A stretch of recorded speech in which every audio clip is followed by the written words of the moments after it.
everyone. Good morning po sa inyong lahat. And then, God bless po. It's Sunday. Pamalengke na naman po namin ni Aya. And then, pagbili ng mga pang-breakfast namin. Pang-breakfast ni Aya pala. Kasi bukas, pasukan na po nila. Nete ko lang si Aya, nag-CR lang. And then, alis na kami. Sobrang aga kong magising. Wala pang gising na hindi na makatulog. Makulimlim pa rin dito sa aming lugar. Nakaligo na kami ni Aya. Ano po si Aya? Hello po. Sasakay na po kami ni Aya. Halika na, Aya. Aya ko na pala muna.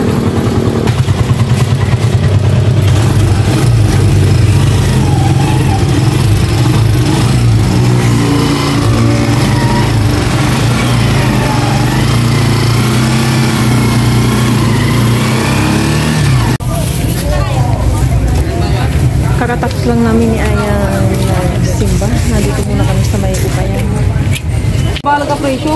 Namimili na po si mama ng dalandan.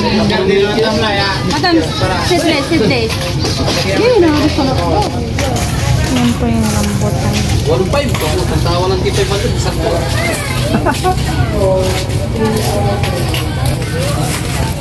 Garang 5. Wala. Ano, bag niya? Ikaw na maghawak ko ya. Milon, mga alay kayo yung milon, ipita sa koy. Milon. Ang gawa kayo yung Diyos.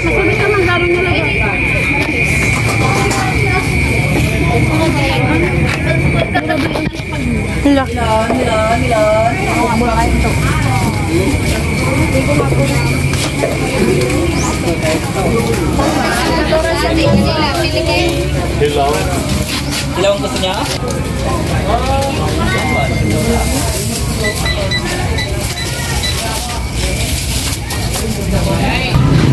Punta po kami ng isdaan. Bili po kami ng isda.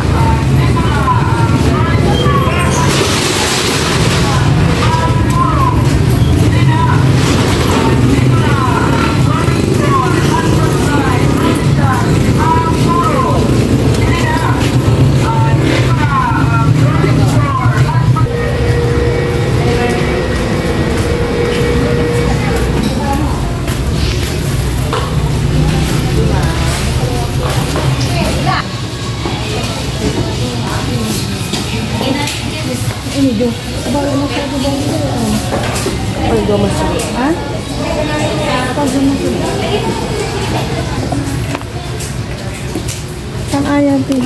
Tilapia. Tapos pahiwala ba tanak yung tiya dalawa? Wala pala mo na. Wala kung ano, tulingan tsaka yellowfin na pala. Yeheng.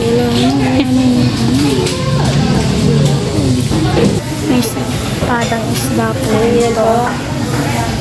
Ang laki po.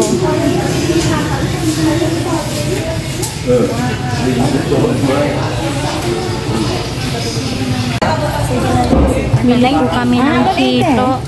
Hito. Sige. Palinis natin taluran hiwa mo taose. Di taluran lang. Maghitok kami ni Aya. Ang buka.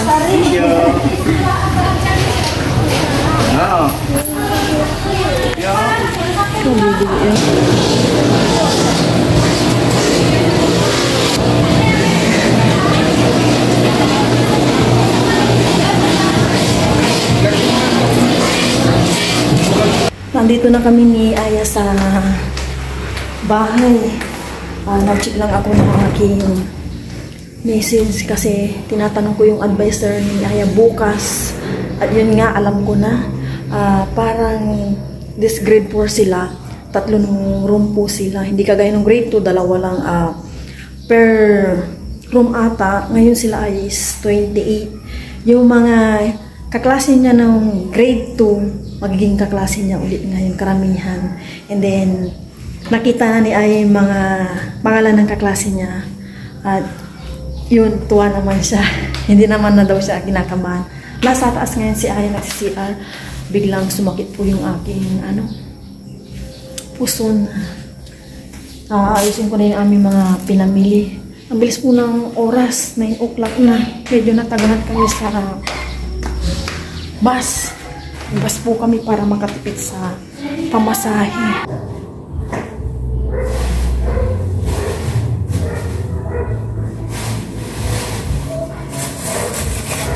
Bili ako ng English pang breakfast. No choice, processed food.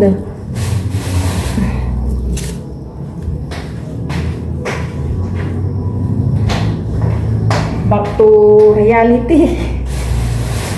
Nag-ready na ako ng alarm, 4:45. Bumili ako ng saging, pang almusal, saging na sapa.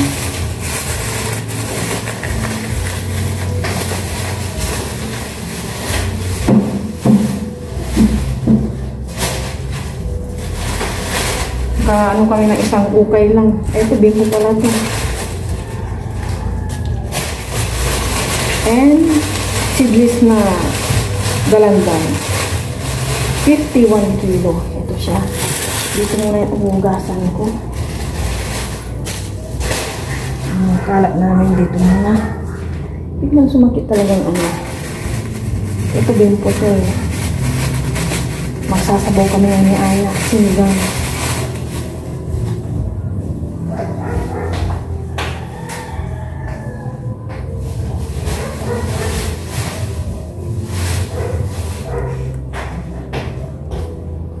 Sana umaraw man lang.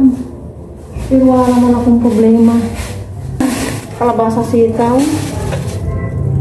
Pag-short ka na lang. Munggo. May susi pa si Abot. Yan? Susi. Ayun, ano? Nakalasin mo. Support.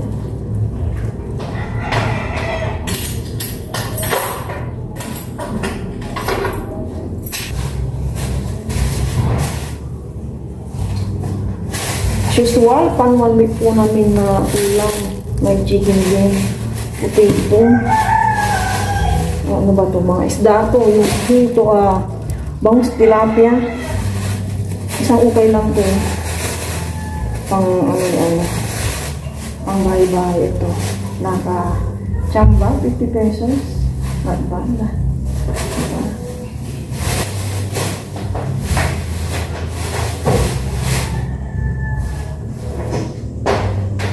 Ugasan ko muna itong mga to, ayusin ko, and magluluto na ako. Pwede ako mag-TV. Maya, tulungan mo muna ako. Hala, yung kamatis kong stock na buhok na ata, hindi na pwedeng ilaw sa sinigang na pork. Oh my gosh, pilihan natin.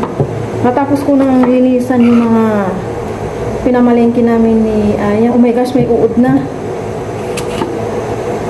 May uod na. Yung isa lang may uod. Nagsalang na ako ng tubig kanina. Kasi matagal ako magpalambot ng pork.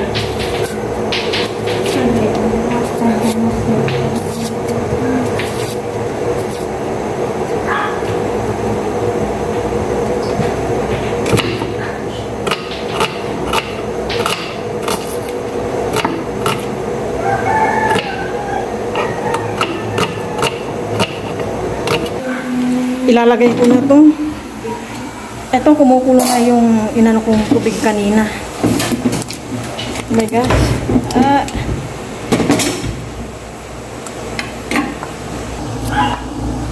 Ilalagay ko na tong pork. Hindi ko na ginisa. And then, maglalagay na ako ng asin na.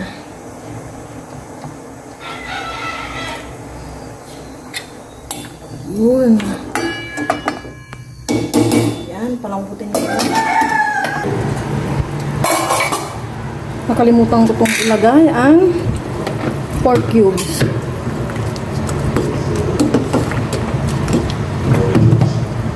Tingnan ko nga kung malambot na to kasi almost 30 minutes na to eh. Hindi pa.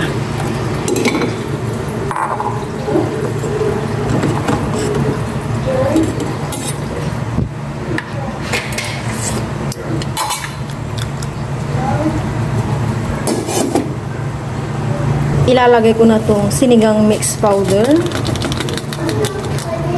Tapos, talong. Wala pala kung ano siling haba. Magtitingin ako kila nanay ko kung may nakuha sila doon sa lupa.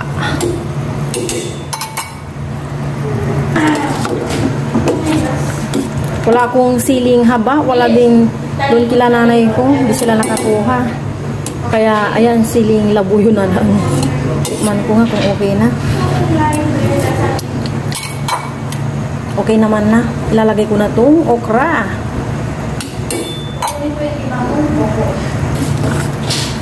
Luto na ang aking sinigang na pork without kangkong. Tikman ko ulit. Okay na. Pan ko na yan. Off ko na. May alaga po si Aya, oh. Sino nag-iipit kay Bella? Bella, sino yan kasama mo? Ha? Ha? Saan ka pupunta? Malaglag ka. Malaglag ka. Say hello. Hello. Say hello, ah. Malaglag ka.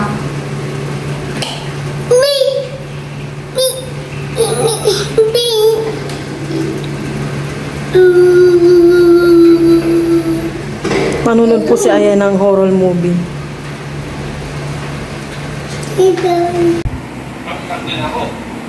Kakain na po kami ni Aya. Nandyan po si Papa Ryan. Kain po tayong lahat, pero bago po yun, pray muna ako. Lord, maraming salamat po sa araw na po sa mga pagkain ang masarap po ngayon.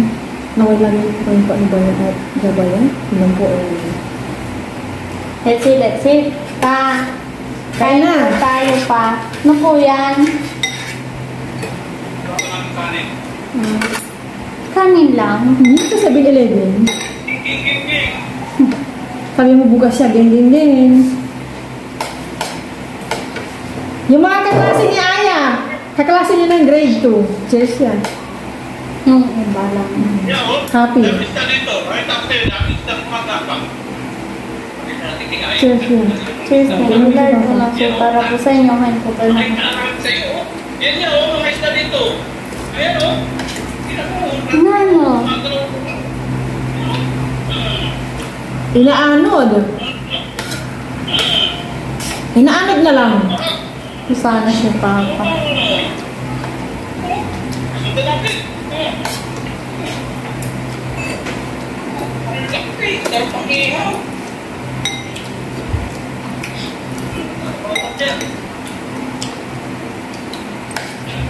Kain na.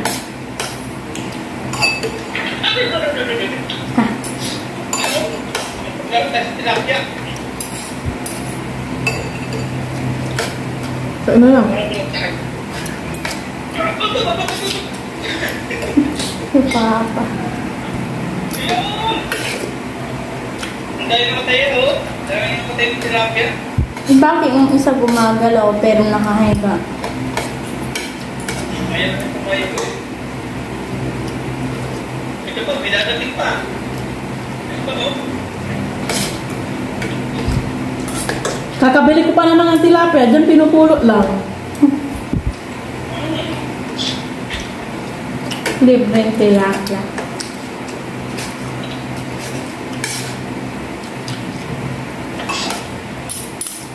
Kaya natin, ligo tayo mga bag. Tingin natin si Aya. Liligo tayo dito sa pampa. Weh. Ligo.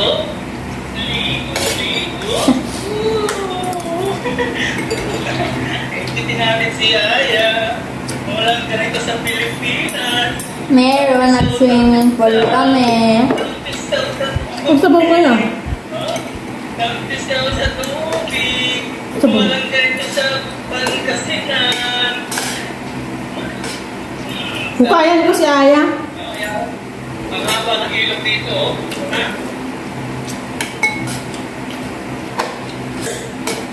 Papa. Tapos yung papa.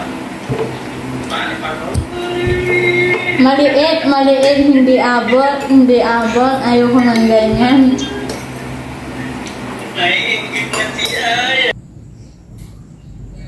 pinapalagyan ko na po ng mga subject yung notebook ni ay at alam ko naman yung mga subject niya, and then yung kanyang advisor. Ito, and then tinanggal muna ni ay yung plastic ng mga notebook niya para masulatan niya ng subject name, grade and section, tapos teacher. Yan. Sige, sulatan muna yan. Ito first. Oh. Ano pa yung ano dito? Pilipino na lang. Ikaw yung pinakano mo lakihan mo yung pangalan mo ha, para makita agad lakihan mo. Apo. Sige, gandahan mo. Cursive na lang. Kung saan ka komportable, tama yan, i-cursive mo.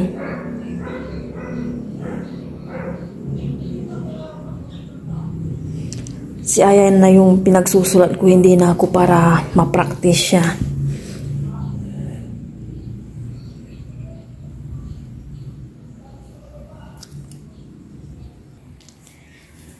(3:20) na po ng hapon. Bukas na po talaga ang kanilang pasukan na. Tapos, nandito naman na yung kanyang bag, naka-ready na. Usual, yung dati naming lagayan pag pasukan na. Ito yung tubigan niya at saka umbrella, naka-ready na rin to. Then, ko siya ng tissue pa muna sa upuan if ever na hindi pa napunasan. Dito, check natin yung kanyang kinuhang babaon niya bukas. Ayan. Ito yung mga kinuha niya. Ito 3 biskwit. Tapos nandito yung wallet niya. Pamasahe niya. Ayan. Ayan, panyo. Naglabas na rin siya. Ito. Dito daw. Ayan. Dito na to, kasama ng alcohol. Ayan. Tinubol check ko tong bag niya. Dito na yung tubigan mo ya, Ay, may mailalagay ka palang inumin, sa may kabilang bulsa. Pinapawisa na po siya. Bigyan natin ng electric fan.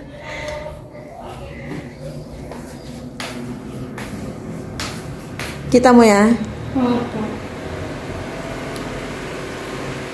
Ready ka na para bukas? Okay na yan. Subject, wala pang subject. I forgot. Grade and section. Malikhain kaya. Malikhain. Sabi ko. Grade 4. Grade 4, malikhain. Kaya huwag ko na lagyan ng grade kasi may grade. 4 na lang, 4. Malikhain. 4 malikhain na lang.